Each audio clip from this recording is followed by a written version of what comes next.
Yes les amis, bienvenue sur cette nouvelle vidéo. Je vais vous parler, sinon je vais rouler bien trop vite. Bienvenue sur cette nouvelle vidéo. Je vais t'expliquer dans quel type d'entreprise, dans deux entreprises dans lesquelles je viens d'investir pour ce mois de septembre. 13 500 $ sur les marchés financiers américains. Donc on va parler un petit peu de l'état du marché actuellement. C'est assez historique ce qui se passe en ce moment, c'est incroyable.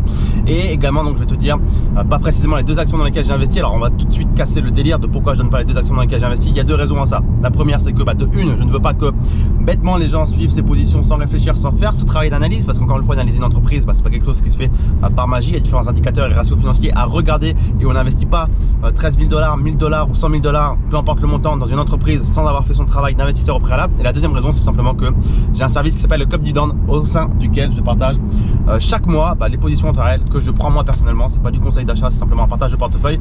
Mais voilà, je fais un petit peu en fait finalement le tri au portefeuille. Donc si tu veux savoir un petit peu les positions précisément dans lesquelles j'investis, ça se trouve dans le Club Dividende et tu peux tout retrouver dans la barre de description.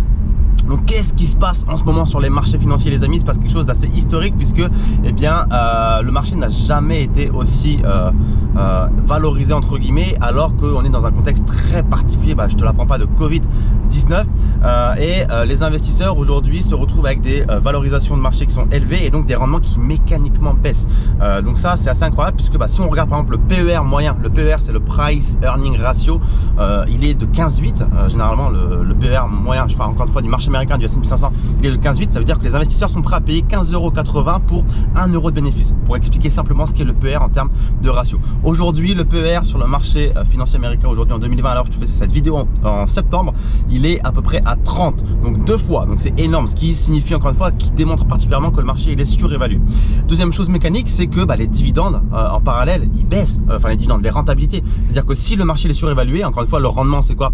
C'est le montant du dividende sur le cours de l'action. Si le cours des actions il s'envole, mécaniquement les rendements diminuent. Donc aujourd'hui le rendement moyen du S&P 500 il est de 1,8%, ce qui est très très faible, alors que le rendement historique moyen du S&P 500, je fais tuer un animal, du S&P 500 il est de 4,3 si on prend le rendement moyen. Donc on voit très très bien qu'on a des actions, on a un marché d'actions qui est surévalué et des rendements qui font que mécaniquement baisser. Alors pourquoi le marché, déjà pourquoi le rendement de dividendes il baisse? Simplement parce que déjà les entreprises dans un contexte de Covid-19, je fais le requin de coronavirus elles ont baissé ce qu'on appelle le taux de distribution des bénéfices, c'est-à-dire le dividende. Elles se sont dit on va sécuriser nos arrières, on va verser un petit peu moins de bénéfices en attendant de temporiser, en attendant de voir ce qui va un petit peu se passer sur les marchés, si ça dure longtemps, pas longtemps, si on a un reconfinement, des choses comme ça. Donc elles ont joué la sécurité, elles ont baissé le pourcentage de bénéfices qu'elles reversent aux actionnaires. Et également ce qui s'est passé c'est que il y a également une mode de ce qu'on appelle le rachat d'actions, c'est-à-dire que les entreprises plutôt que de verser des dividendes à leurs actionnaires, elles procèdent à ce qu'on appelle un rachat d'actions, elles rachètent à elles-mêmes en fait les actions sur le marché, ensuite elles les détruisent ou elles les annulent, mais elles entre guillemets elles rachètent à d'autres investisseurs sur le marché leurs propres actions et ce qui fait qu'il y a moins d'actions disponibles sur le marché et donc si toi tu as des actions de cette entreprise, ce qui est rare vaut plus cher. Donc s'il y a moins d'actions, tes actions en tant qu'investisseur coûtent plus cher. Donc ça a été également la mode du rachat d'actions. Donc c'est pour ça que finalement le dividende, en tout cas plutôt les rendements ont baissé actuellement sur les marchés financiers. Autre raison également à tout ça, c'est tout simplement que les plus grosses capitalisations aujourd'hui du S&P 500 ne versent pas de dividendes. Si tu penses à tout ce qui est Google, il y a un chien abandonné, c'est bizarre. Bon écoute, on va dire que son maître n'est pas loin, mais ouais il est sur la route. C'est bizarre.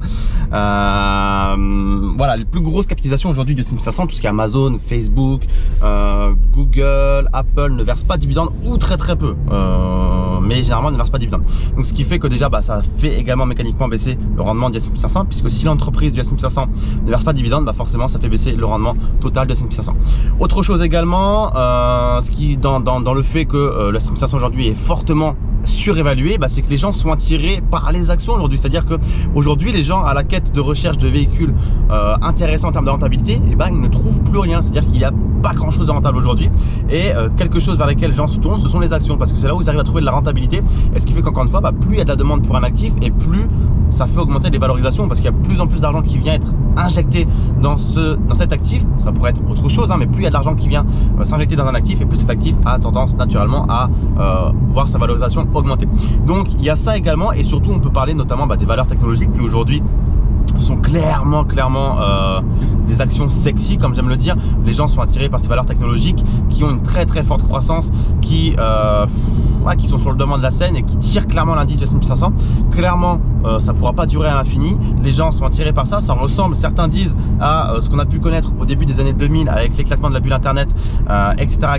Bon, moi j'ai pas forcément d'avis. Ce que je sais pertinemment, c'est que je ne vais pas investir dans ces entreprises parce que de 1, comme on vient de le dire, ce ne sont pas les entreprises qui versent des dividendes, et de 2, ça me paraît être totalement un petit peu trop gros. Je veux dire, maintenant on atteint des niveaux de valorisation qui sont bien trop énormes. Je te laisse regarder un petit peu ce que valent certaines sociétés technologiques aujourd'hui sur S&P 500. C'est juste ahurissant. Donc pour toutes ces raisons, même si ça peut être tentant de se positionner sur ces entreprises qui très rapidement prennent plus 10, plus 20, plus 30, plus 40, plus 50%, ça peut être tentant. Mais encore une fois, moi je recherche le vrai dividende, c'est-à-dire que le vrai argent plutôt. Et le dividende, c'est du vrai argent. C'est pas de l'argent qu'on sort de nulle part. Il faut que l'entreprise ait réellement généré ce bénéfice net pour pouvoir te verser ce dividende en argent sonnant et trébuchant, comme on dit. Alors qu'une valorisation, finalement, eh bien, ça peut, entre guillemets, boum, très vite partir si les investisseurs ont moins de confiance dans l'entreprise et dans sa capacité à générer des bénéfices dans le futur. Donc attention à ne pas être attiré un petit peu par ce qui brille. Le syndrome de l'objet brillant, c'est un syndrome qui existe bel et bien. Il faut faire attention un petit peu à tout ça. Donc très clairement, on peut dire que on est dans une période historique. Finalement, le S&P 500, on peut même dire qu'il n'a pas réagi à ce qui se passe dans le monde réel avec le coronavirus. On peut dire que il a totalement ignoré ça, puisqu'on est très vite revenu à la valorisation d'avant coronavirus. Et surtout, encore une fois, il y a ce contexte très particulier historique, couplé, on n'en a pas parlé encore, mais des taux d'intérêt qui sont très bas, ce qui fait que ça stimule forcément les entreprises à se développer, etc., et couplé également à un taux de corporate tax, comme on dit aux États-Unis, mais qu'on peut comparer chez nous à l'impôt sur la société, qui est également historiquement bas depuis 1940. Donc voilà, il y a les présidentielles qui arrivent bientôt aux États-Unis. Ça peut potentiellement remonter si Trump ne continue pas sa lancée. Mais tout ça pour dire qu'on a un contexte aujourd'hui historique qui fait qu'on a ces niveaux de valorisation des entreprises, mais ça ne durera pas toujours et il y aura certainement une correction de ces valorisations. Mais ce qui est bel et bien intéressant aujourd'hui, et l'avantage pour nous en tant qu'investisseurs dividendes, c'est que malgré tout ce bruit sur les marchés, ces valeurs technologiques, ces niveaux de valorisation élevés, il y a bel et encore, toujours aujourd'hui, des actions qui sont sous-valorisées, je sais plus parler aujourd'hui, c'est dimanche soir, qui sont sous-valorisées et qui on va dire ne se sont pas envolés suite un petit peu à tout ce qui se passe. Donc il y a encore ce que je veux dire de très belles affaires à faire sur les marchés financiers. Et encore une fois, le dividende, c'est quelque chose qui est bien plus stable qu'un cours d'action. C'est-à-dire qu'un cours d'action, ça peut être très volatile, alors qu'un cours de dividende, enfin un montant de dividende plutôt, c'est quelque chose qui est fixé chaque année par l'équipe directrice de l'entreprise et qui a beaucoup moins de chances d'être amené à évoluer au cours d'une année, sauf s'il y a un événement majeur, mais en tout cas qui est beaucoup plus stable et prédictible qu'un cours de bourse qui, vous l'avez vu ces derniers mois, peut vraiment évoluer dans un sens ou dans un autre en fonction de plein de critères. Donc c'est vraiment ça qu'il faut retenir aujourd'hui. On a des niveaux de valorisation qui sont élevés, mais si vous êtes investisseur dividende, et c'est selon moi la meilleure stratégie aujourd'hui sur les marchés, eh bien vous n'êtes que très peu inquiété et voilà, finalement impacté aussi, puisque eh bien le dividende est beaucoup plus stable et que surtout il y a encore beaucoup d'actions qui versent des dividendes qui sont très intéressantes et selon moi sous-évaluées et sur lesquelles il y a des potentiels donc de dividendes et à la fois de plus-value. Donc pour rentrer dans le vif du sujet, quelles sont les deux entreprises que j'ai choisi de racheter moi pour ce mois de septembre, puisque si tu ne le sais pas, eh bien j'investis tous les mois sur les marchés financiers environ entre 10 à 15 000 $ et je remets un billet en fin d'année en fonction de comment ça s'est développé mes autres activités, on va dire, en tant qu'entrepreneur et investisseur. Et ce mois-ci donc j'ai injecté 13 500 $ sur deux entreprises que j'avais déjà en portefeuille. Alors voilà, aujourd'hui mon portefeuille détient 19 lignes et je cherche pas forcément à rajouter des lignes pour le plaisir d'ajouter des lignes. Je cherche surtout à avoir un portefeuille qui est solide et qui verse de bons dividendes. Donc aujourd'hui je me suis concentré sur deux actions que j'avais déjà en portefeuille, qui sont donc une entreprise du secteur des biens de consommation courante. Je t'en parle tout de suite, comme ça c'est fait. Donc cette entreprise, sans te donner le nom du coup, c'est une entreprise qui va faire tout ce qui est pharmacie aux États-Unis. Donc déjà je te donne un très gros indice, c'est un des leaders de la pharmacie aux États-Unis. Et l'avantage de ce genre d'entreprise, c'est que c'est un secteur qui me plaît beaucoup, c'est la santé. C'est-à-dire que la santé, récession ou pas récession, les gens continueront de se soigner. C'est-à-dire que si tu es malade demain, que ce soit une récession ou pas, c'est le poste de dépense sur lequel tu vas mettre généralement en priorité de l'argent, parce que il faut être en bonne santé, il faut manger, il faut boire. c'est le plus important. Et donc ça, c'est un secteur qui résiste bien aux récessions. C'est un secteur qui a un avenir, puisque déjà, ça n'a pas été un secteur qui a été impacté par tout ce qui est l'économie en ligne, tout ce qui est e-commerce. C'est un secteur qui résiste bien à tout ça, tout ce qui est internet, donc ça c'est très très bien. Et surtout, les gens vieillissent de plus en plus et on est de plus en plus sur Terre. Donc c'est un marché qui, selon moi, a encore beaucoup d'avenir, parce que, eh bien, malheureusement, les êtres humains sont faillibles, les êtres humains périssent, les êtres humains sont de plus en plus fatigués, les êtres humains, voilà, on a un corps humain qui pourrit de jour en jour. Donc il faut le soigner et ça, c'est super important. Donc le dividende, je ne sais plus exactement combien il est, je crois qu'il est à peu près à 5,3%. C'est une aristocrate dividende. Ça veut dire quoi, une aristocrate dividende? Ça veut dire que le dividende augmente chaque année depuis au moins minimum 25 ans. Et là, je crois que ça fait, je ne sais plus combien d'années, mais ça fait très longtemps. Ça fait plus de 25 ans en tout cas. Donc ça, c'est très intéressant en tant qu'investisseur dividende, puisque ça veut dire que le dividende, entre guillemets, il est pas garanti, rien n'est garanti encore une fois, mais on a un historique d'au moins 25 ans, donc ça fait plaisir et ça rassure. Qu'est-ce qu'on a d'autre? Donc c'est une valeur que j'avais déjà en portefeuille, que j'ai renforcée, à savoir que je te donne deux règles pour mon portefeuille. C'est que je fais en sorte qu'il n'y ait pas plus de 25% par secteur d'activité. Donc là, je t'ai dit que c'était un secteur des biens de consommation courante. Je veux pas qu'il y ait 25% de mon portefeuille qui soit alloué à ce secteur. C'est un simple but de diversification et de protection de mon portefeuille. Et deuxième règle, c'est que je ne veux pas qu'il y ait plus de 10% de mon portefeuille sur une seule et unique action. Donc cette action dont je viens de te parler, je veux pas qu'il y ait plus de 10% de mon capital investi sur cette seule et unique action. Pourquoi? Dans un simple but, encore une fois, de diversification et de protection générale de mon portefeuille. Même si c'est une très bonne action, je ne veux pas que cette action représente 80%, 70%, 50% de mon portefeuille. Il faut encore une fois diversifier dans différents secteurs d'activité. C'est très important. Et également, le dividende de cette action, il a augmenté de 2,2% au dernier trimestre. Donc c'est encore une fois ce qu'on recherche en tant qu'investisseur. On veut couvrir l'inflation et plus que ça. Donc on veut des entreprises qui versent un dividende en augmentation croissante à leurs investisseurs. Et également, pour en revenir à cet indicateur qui est le PER, pour donc avoir regardé cette action, cette entreprise, le PER actuel est encore une fois en dessous de son PER historique moyen. J'aime bien regarder en général sur 10 ans. Et quand on regarde sur 10 ans, le PER d'aujourd'hui est plus faible que le PER historique moyen sur les 10 dernières années. Donc ça veut potentiellement dire que cette action est sous-valorisée et je l'ai renforcé à un PRU, donc un prix de revient unitaire plus faible que celui que j'avais actuellement en portefeuille, puisque rappelle-toi, je viens de te dire que j'ai renforcé cette position, donc je l'avais déjà acheté dans mon portefeuille à un certain prix et là j'en ai rajouté à mon portefeuille pour un prix inférieur à celui auquel je l'avais acheté. Donc ça veut dire que je fais baisser mon prix de revient unitaire. Décidément c'est compliqué ce soir, on va aller manger et du coup potentiellement j'augmente également mes potentiels de plus-value si l'action augmente. Ce qui est fortement probable puisque c'est vraiment une entreprise très solide, très bien installée et qui selon moi n'est clairement pas à sa juste valorisation par rapport à la marque forte qu'elle a, par rapport à l'avantage compétitif, par rapport à son installation sur le marché. Bref, il y a selon moi un très bon dividende d'un peu plus de 6% et une un très bon potentiel de plus-value en tout cas sur le moyen long terme. Donc ça c'est la première position. La deuxième position, c'est donc une entreprise du secteur de l'assurance. Donc là pour le retrouver sur le marché financier, c'est le secteur des services financiers si tu veux le retrouver.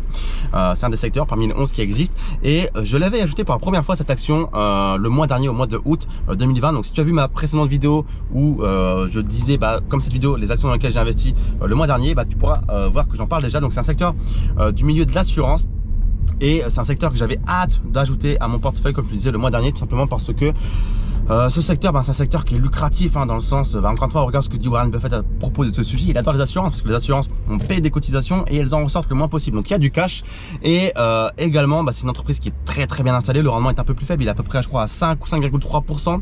Le dividende, il a moins d'années d'augmentation puisque ça fait 12 ans qu'il est en augmentation. Donc c'est pas forcément énorme, mais il avait en fait longtemps stagné. Donc c'était ça le problème de cette entreprise entre guillemets. C'est pas qu'il n'y avait pas de dividende, c'est simplement qu'il avait longtemps stagné. Donc c'est une entreprise qui est vraiment très bien installée dans le monde, qui propose des assurances en tout genre, etc. et qui a eu des résultats par rapport au coronavirus qui étaient bien meilleurs que ceux espérés par les experts et les analystes. Donc elle se débrouille plutôt pas trop mal. Ce genre d'entreprise généralement résiste plutôt bien également aux récessions.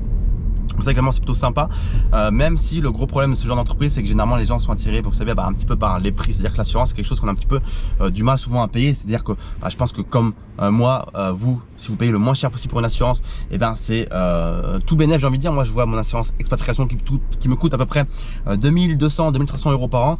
C'est jamais un plaisir de lâcher un chèque chaque année de 2300 euros. Alors c'est très important quand on est à l'étranger, qu'on est malade, qu'on se casse quelque chose ou quoi que ce soit. Mais sur l'instant, quand on paye les 2300 euros et surtout quand on est jeune comme moi et qu'on a 27 ans, on se dit dis bah merde, les 2300 euros, j'aurais pu faire autre chose avec. Donc voilà, les gens sont tout le temps attirés un petit peu par les prix les moins chers, mais en tout cas c'est quand même un secteur qui résiste plutôt pas trop mal aux récessions. Donc voilà. Et donc selon moi également, cette action est sous-évaluée par rapport à son PER historique moyen, et je la renforce également à un prix de revient unitaire plus faible que celui auquel je l'avais acheté pour la première fois le mois dernier. Et c'est selon moi typiquement ce genre d'entreprises qui ont des valeurs fondamentales clairement sous-évaluées par rapport à ce que ça vaut réellement sur le marché. Donc là, il y a je pense facilement 30-40% de plus-value à aller chercher sur le moyen terme. Donc d'ici même 1, 2, 3, 4 ans, tellement pour moi elle est sous-évaluée par rapport à ce que ça a pu valoir et par rapport à ce que ça fournit comme service et son, encore une fois, son avantage compétitif, son installation sur le marché, sa marque, etc. Donc clairement, encore une fois, pour faire un petit peu la conclusion, bah, c'est qu'il y a les valeurs technologiques qui ont des grosses valorisations, qui sont sexy, que tout le monde veut acheter, tout le monde se jette dessus, forcément la demande fait que les prix augmentent, ça devient un petit peu quelque chose de déconnant. Et il y a ce genre d'entreprises qui sont pas sexy, qui sont là, c'est sûr, c'est pas un Amazon, c'est pas un Apple, c'est pas un Tesla, ça fait pas rêver, t'as pas un Elon Musk derrière qui est en train de backer l'entreprise, c'est pas quelque chose qui vend du rêve, entre guillemets, sur le papier. Mais en tout cas, on va laisser passer les gens.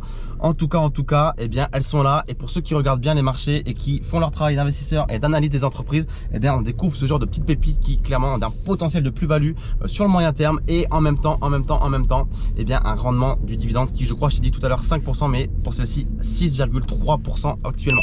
Donc voilà, c'est un dividende qui n'est pas dégueulasse, 6,3%. Si tu rajoutes la valorisation potentielle que ça peut t'amener, eh bien, tu es à clairement plus de 10% lissé annuellement. Donc c'est super intéressant. Il y a une fête foraine ici, je ne savais pas, super intéressant.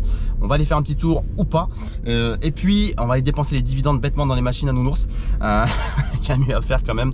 Donc voilà ce que je voulais te dire. En tout cas, dis-moi dans les commentaires ce que tu penses un petit peu de cette approche. Si tu ne connais pas encore les dividendes ou pas, dis-moi ce que tu penses un petit peu de cette approche dans les commentaires.